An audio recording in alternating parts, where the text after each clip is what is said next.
Welcome to the channel. एक बड़े जंगल के नीचे जमीन के अंदर एक खुफिया दुनिया थी।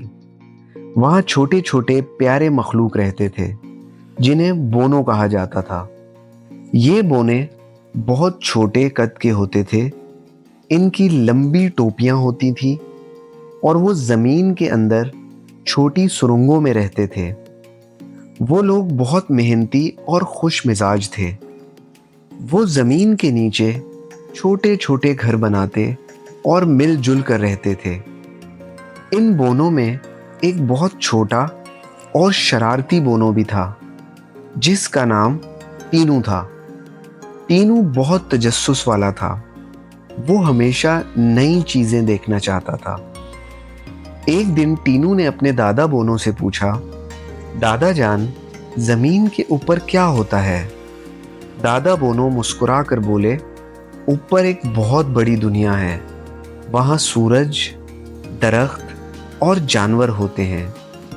ये सुनकर टीनू के दिल में तजस्सुस और बढ़ गया। एक दिन खेलते खेलते टीनू को एक पुराना सुरंग का रास्ता मिला। ये सुरंग बहुत पुरानी थी और किसी को मालूम नहीं था कि ये कहाँ जाती है। टीनू ने सोचा शायद ये रास्ता जमीन के ऊपर जाता हो। वो आहिस्ता आहिस्ता इस सुरंग में चलने लगा। जब टीनू सुरंग में आगे बढ़ रहा था तो अचानक जमीन हिलने लगी।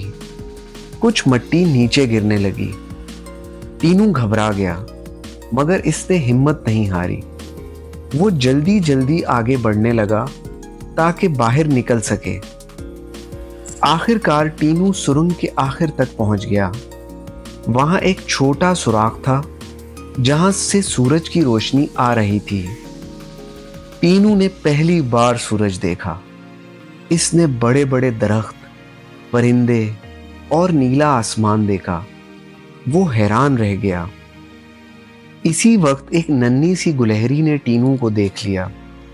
गुलहरी ने पूछा, तुम कौन हो?